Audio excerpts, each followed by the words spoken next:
বসন্তের শান্তিনিকেতনের ছোঁয়া যেন জঙ্গিপুরবাসীদের লাগে, সেই উদ্দেশ্যে একেবারে স্বতন্ত্রভাবে জঙ্গিপুর উৎসব পালন করল জঙ্গিপুরবাসী।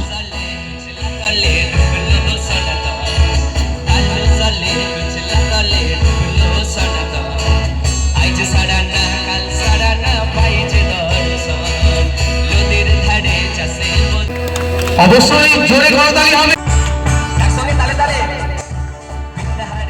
সম্প্রীতি ঐক্যতায় বসন্তের রং যেন মর্মে লাগে, এই উদ্দেশ্যেই এবার জঙ্গিপুর উৎসবকে সাজিয়ে তোলা হয়।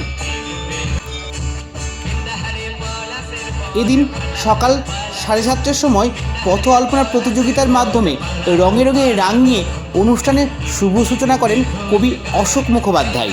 যদি এই যে সংস্কৃতির ধারা, এই ধারাকে যদি বজায় রাখতে পারি, নাচে গানে কবিতায় আবৃত্তিতে, কিন্তু পাশাপাশি এগুলো করতে হবে। তো একটা মানুষ যখন বড় হয়, যখন একা হয়ে যায় বড় হয়ে, তখন তাকে ওই আবৃত্তি বাঁচিয়ে রাখে, তখন তাকে নাচ বাঁচিয়ে রাখে, তখন তাকে গান বাঁচিয়ে রাখে, আসলে সংস্কৃতি বাঁচিয়ে রাখে। আর সংস্কৃতি হচ্ছে দিক পরিবর্তনের একটা বিশাল লক্ষ্য থাকে। এই সমাজটাকে পরিবর্তন করতে হবে, এই সমাজটাকে শিক্ষিত করতে হবে যেভাবে হোক। সাংস্কৃতিক ছাড়া এটা সম্ভব নয়। পড়তে পড়তে গাছের কথা গল্প হবে কারো, কেউ বলবে 100টা নয়, কাজ বসাবো আরো।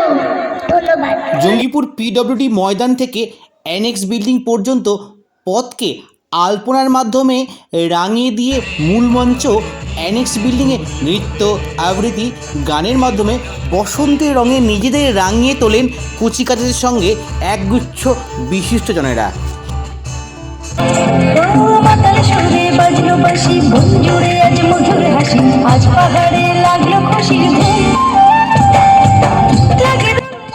উৎসবে বিশিষ্টজন ও সাংবাদিক বন্ধুদের বিশেষ সম্মাননা ও গাছ উপহার প্রদানের মাধ্যমে আগামী বসন্তে জঙ্গিপুর উৎসবকে আরও রঙিন পরিপূর্ণ করার ইঙ্গিত প্রদান করা হয়। চলুন আমরা সেইভাবে আমাদের এই পূর্ণভূমি ভারতবর্ষকে, জঙ্গিপুরকে গৃহবাসী করে রাখি।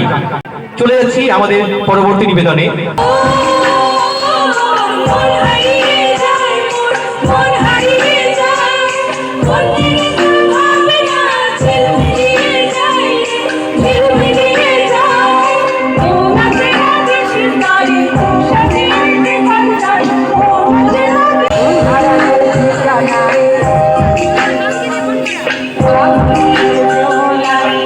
স্বপ্নরা ডানা মেলে উড়ে যাবে অচিরে, আমলকি বনে বনে পরিদের আনাগোনা, জাদুকাঠি ছুঁয়ে দেবে ঘিরে রবে বানভাসী কল্পনা।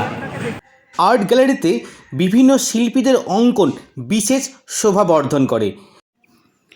জঙ্গিপুর উৎসবে বসন্তের রঙে রাঙিয়ে সম্প্রীতি, ঐক্যতা, সুষ্ঠু সাংস্কৃতিক মননের অনন্য প্রচেষ্টাকে সাধুবাদ জানান জঙ্গিপুরবাসী ও বিশিষ্টজনেরা।